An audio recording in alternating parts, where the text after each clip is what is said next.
All right, welcome to Witchpolice Radio. I'm here with three members of a band that is not new to the local music scene, but new to the podcast. I mean, I've heard the name a bunch of times over the years, and I know you have a record that came out last year, and we can get into all of that. It seems weird saying last year because like last year just ended, but we can get into all that. But I think the best way to start this off is if the three of you who are here want to introduce yourselves and what you do in the band, and then maybe give a bit of background about the band as well, just so people can put a name to the voice. So if any one of you wants to start, that would be a great way to kick it off. I guess I can start. I'm Shane. I sing and play guitar in Fox Lake. I'm Zach, and I also sing and play guitar in Fox Lake. I'm Neil, and I play bass and do a few vocal duties in the background in Fox Lake. So you still kind of sing and play guitar. Yeah. Depending on how you want to define it. Yeah. Different singing, different guitar, but yeah, right. It's all the same. same. Less singing. Right. So, like I was saying at the beginning there, I mean, I think I've kind of heard about you more recently, but looking at your Bandcamp, you have stuff dating back to like 2015. So how long has this actually been a band? Neil and I have been playing in a band since we were teenagers, basically. Always like pretty annoying, like either post rock or math rock for whatever. And then with Shane for, I don't even know, a decade now. And Fox Lake has been sort of a active, dormant, active type thing, but more recently, more active. Yeah. So like you mentioned, 2015, we did some recordings and then kind of dipped for a little bit and then kind of came back right in time for the pandemic. Well, and that's kind of what I was going to ask you next. I mean, I really am sick of asking about the pandemic, but it comes up every time. And just looking at kind of your releases, I mean, you put out a lot of stuff just right in that period where like the world went to shit. So what was that like as a band trying to navigate releasing an album during this time where you couldn't even get together necessarily to rehearse or anything like that? Yeah, I mean, it slowed us down a lot. We had studio time booked with JP at Privateer in the summer of 2020, so that obviously didn't happen. And then between their forced cancellations and our kind of inability to get together and rehearse, it just kept getting pushed back. It took a long time to get to the album too, because we had probably written about an entire album and then scrapped most of it. I think maybe one song made it on to Repose. So there was kind of between that process on our own end and then the pandemic hitting, this thing probably came out 3 years later. But also there was a lot of tinkering that happened in that time. So like the songs that were recorded are very different than what they would have been if we didn't have that delay. Thankfully. Yeah, thankfully. So is that almost a silver lining to kind of this enforced shutdown where you had the time to go over the songs and tinker with them and sort of make them the way that you eventually wanted them to turn out? I think so.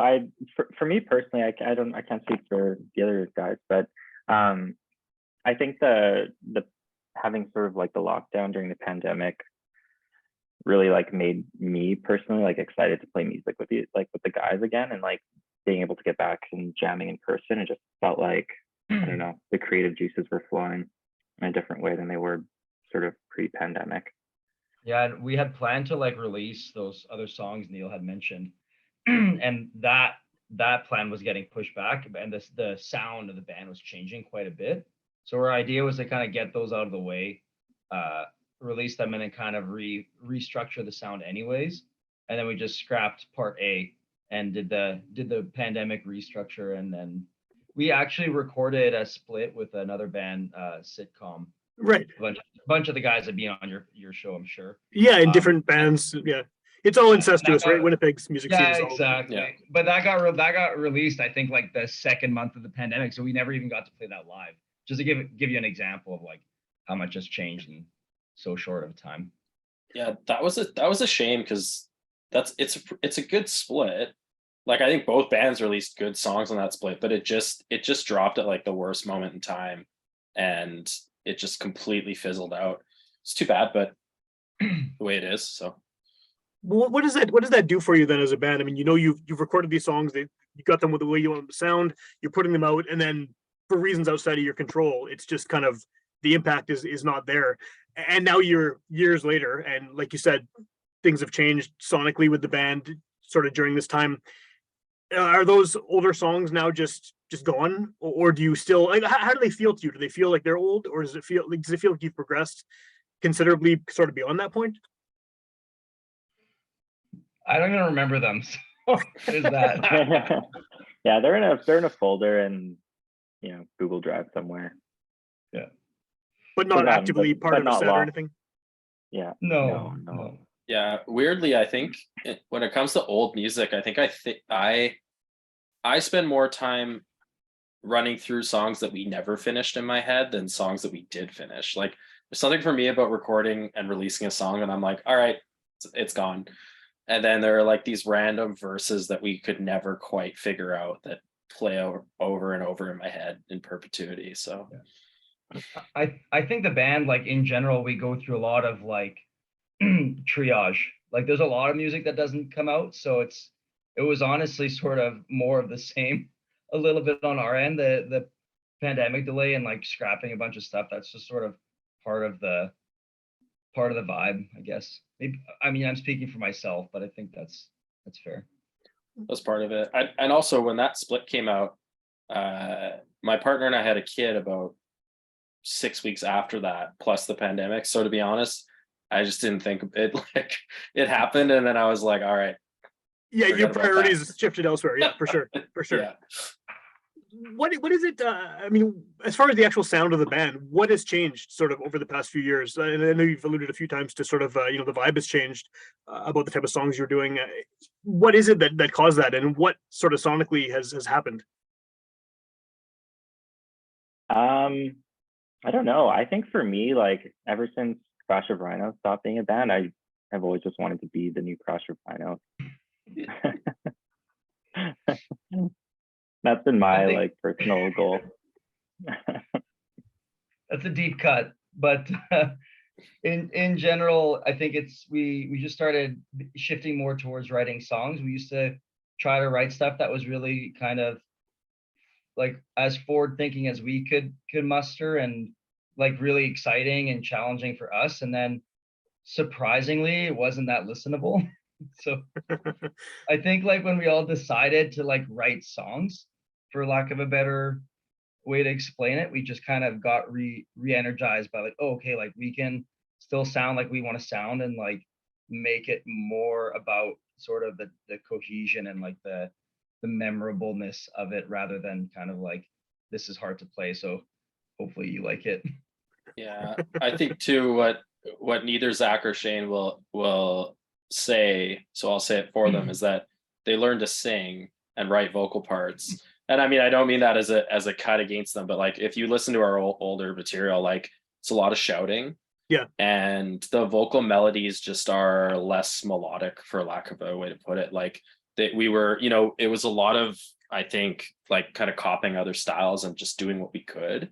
And I think part of the time that it took for these songs to come together was like, was those two especially figuring out like, what do Fox Lake vocals sound like? And certainly I think the strongest songs on the album vocally are like the last songs that were written. Like they stand out in that way for us.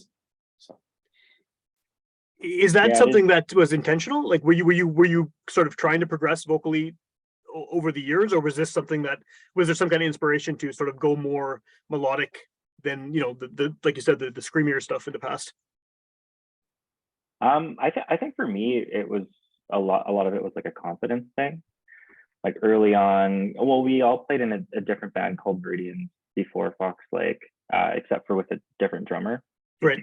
Who that drummer did all the vocals in that band. So the rest of us kind of just all we had to worry about was playing, like, trying to figure out the hardest parts that we could play.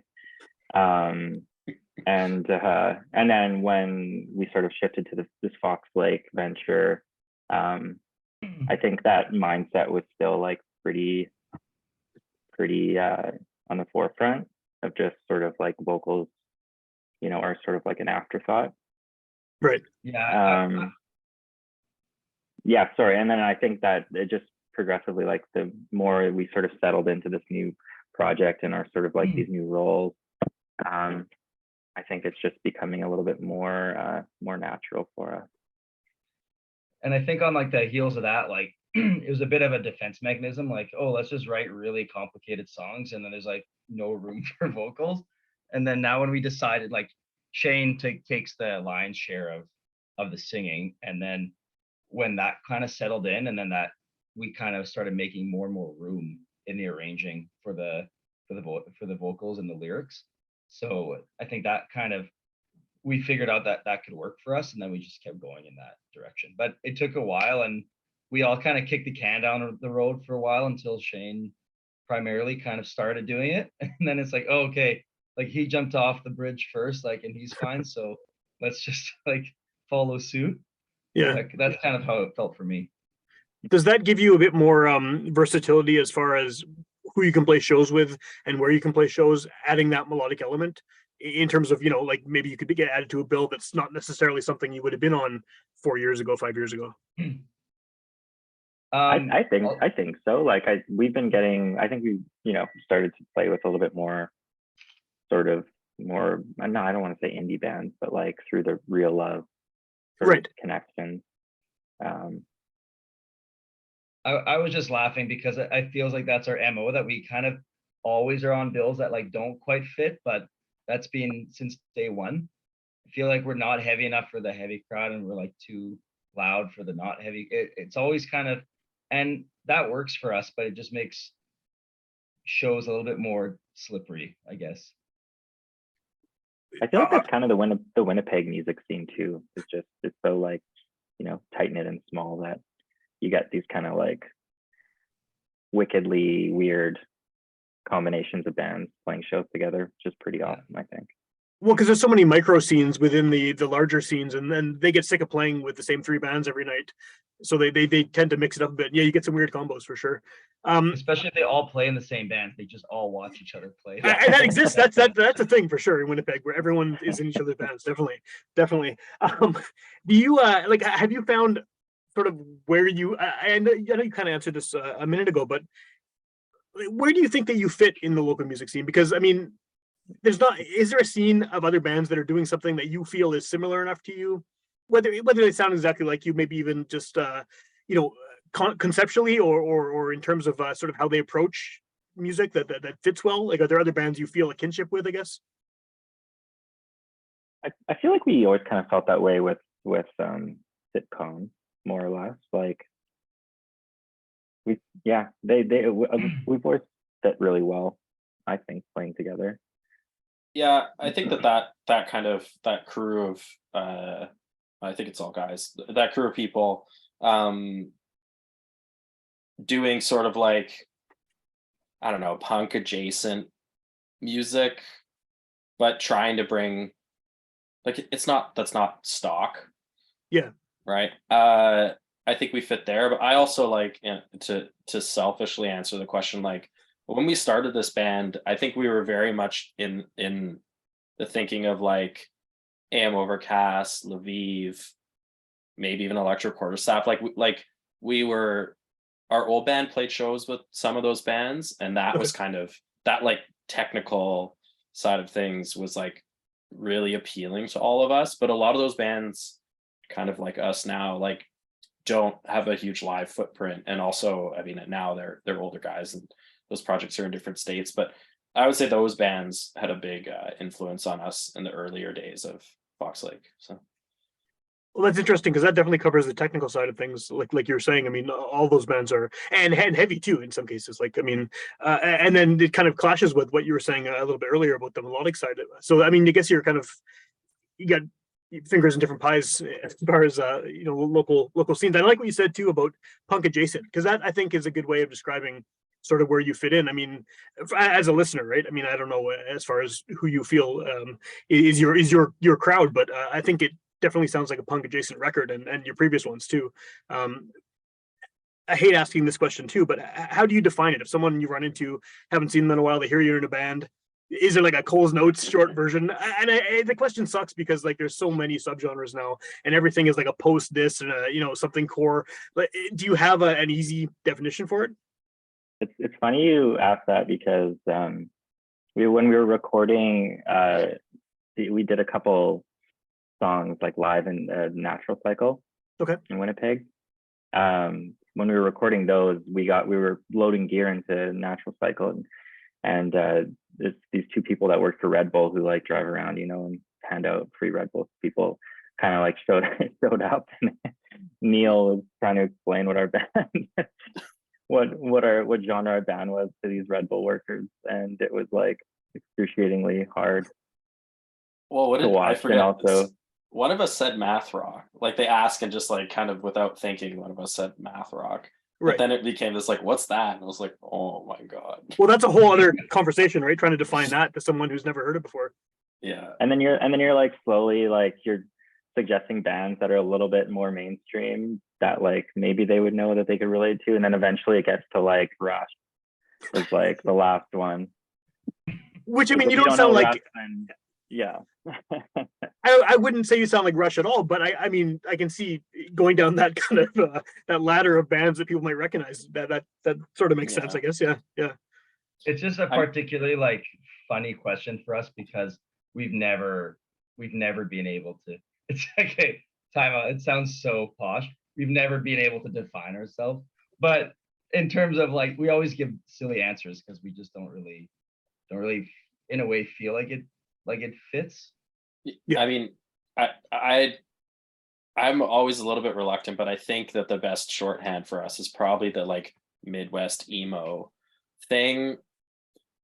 That seems to work for us, and like, but even that genre, like people say Midwest emo, and you get everything from like the super whiny like Joan of Arc poetry stuff to like, bands that are bordering on like scrams and screamo. So it's like it's sort of a catch-all as it is, but I mean all genres are like that. Some people have like super rigid lines, and other people are like, really committed to their micro genres. So yeah, well, and even emo is a loaded term depending on when people grew up and what they consider to be emo. You could get some very strong reactions to that word, unfortunately. But yeah, I guess the reason I ask it is, and I hate asking the question too, because everyone gets. I mean, unless you're basically like a straight ahead country singer or something, you struggle with this, and even some of those guys struggle with this too. But we're in like an era where everything is, and I do this too. Everyone wants to kind of compartmentalize everything in their head or on their playlist or however they consume music. And it seems like, even going somewhere like Bandcamp, there's like 20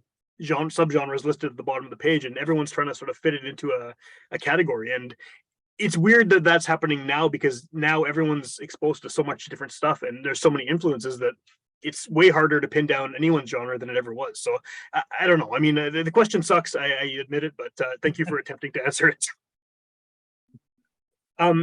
What is sort of the plan now? I mean, you have this album that came out last year. Now that things have opened up a bit, shows can happen. You can get together and work on music in person for now, anyway. Hopefully, it stays like that. What are your plans going forward? Are you working on a follow up? Do you have songs that are ready to go, or is this still going to be like a longer process because of this enforced time off that everyone's had? Well, we've been sort of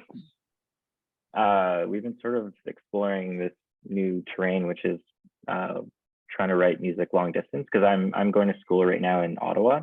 Okay. Which is where I am right now, actually. And yeah, so we've always been sort of the band that, we jam twice a week and we write songs together, and one of us will bring a riff or two, but other than that, it's like very collaborative and in person. So this has been sort of like an interesting test to see, like, how we're able to write more music in this new way. Yeah. And I will add, like, we were all pretty skeptical, to be frank with you, and not of Shane, but just of like the shift in our process, because we used to doing it one way. But it's sort of been working and with how easy it is to record now, just in general, you can record like literally in your apartment. It doesn't really matter. So we do kind of, we whenever Shane gets in town, we kind of force his hand a little bit and get a few jams in, and then record what we've got. And it's been like a relatively fruitful process, considering. Yeah. So yeah, we've got a couple. Like Shane was in town for the holidays. We finished. I'd say we maybe not finished. We got 2 songs to where we usually get songs to before we start adding vocals and as kind Okay. of like a final step. So that, but I mean, we did that in a matter of hours, whereas that would have normally taken like weeks and weeks and weeks back and Yeah. forth in the jam space. So like it was interesting. And I'd say right now, like for the next thing, we're exploring options for like a smaller release. So not a full length, but we're kind of not sure if it means just drop a couple singles, do a split, whatever else. Like even just the world of releasing music is so different now. For sure. Where, I mean, if we wanted to, we could do the thing where we just drop a single every 3 months for the next 2 years. Like there are bands that do that, and I don't think people care anymore. So, if in a way it feels like we just have to pick whatever option feels best in the moment. So. And Was we the have right? been, Oh, sorry. Go ahead. go ahead. Oh, I was just gonna say we have been lucky in that, like, we do have a relatively small like footprint, but we have gotten a lot of like nice support in Winnipeg for shows, which has been very worthwhile because I feel like, and maybe this is just being old fashioned, but there was a certain amount of like, teeth grinding and clout that you needed, like playing lots of shows, playing the right venues with the right people at the right time and all that stuff to like have people coming through the door. And we've been pretty nervous. Like, when you like throw a party and like none of your guests arrive at 9 and you're like, oh man, is anybody It's gonna over. come? Yeah, exactly. So our last few shows, I've certainly had those butterflies flying around, but like people have been really receptive and filling up rooms when we've been playing them. Modest rooms, but that's been really energizing and like definitely pushing us to like keep releasing music and like keep writing together, which that's been kind of the light at the end of the tunnel, so to speak. Cool. How does this long distance situation affect the potential for playing shows? I mean, obviously you can't do it as easily as you would have been able to before this. Is that something you're kind of have to work well ahead of time to figure out? Yeah, it's kind of like, if we get a show offer, we sort of discuss it as a band and, talk about whether it lines up or not with my schedule. And the flights are fairly easy and like relatively cheap from Ottawa. So it's like, it's just mostly just like lining up with the schedules and And and it's not just Shane either, though. Like we all have moved to like have pretty full schedules. So Shane is the sort of determining factor, so to speak, but we're also a little bit more like selective or a little bit less interested on that like 11 p.m. Tuesday evening slot. Like I feel too old for that now. So Well, that's one of the things that happens when with anyone who's in a band for more than a few years, right? Like people's priorities change and lifestyles change and everything. And yeah, it's you can't do those Tuesday night midnight shows, or you don't want to if you can avoid it, for sure, for sure. At this point, again, obviously, like you said, shows are kind of as they come and as you decide to play them. What's the best way to find out?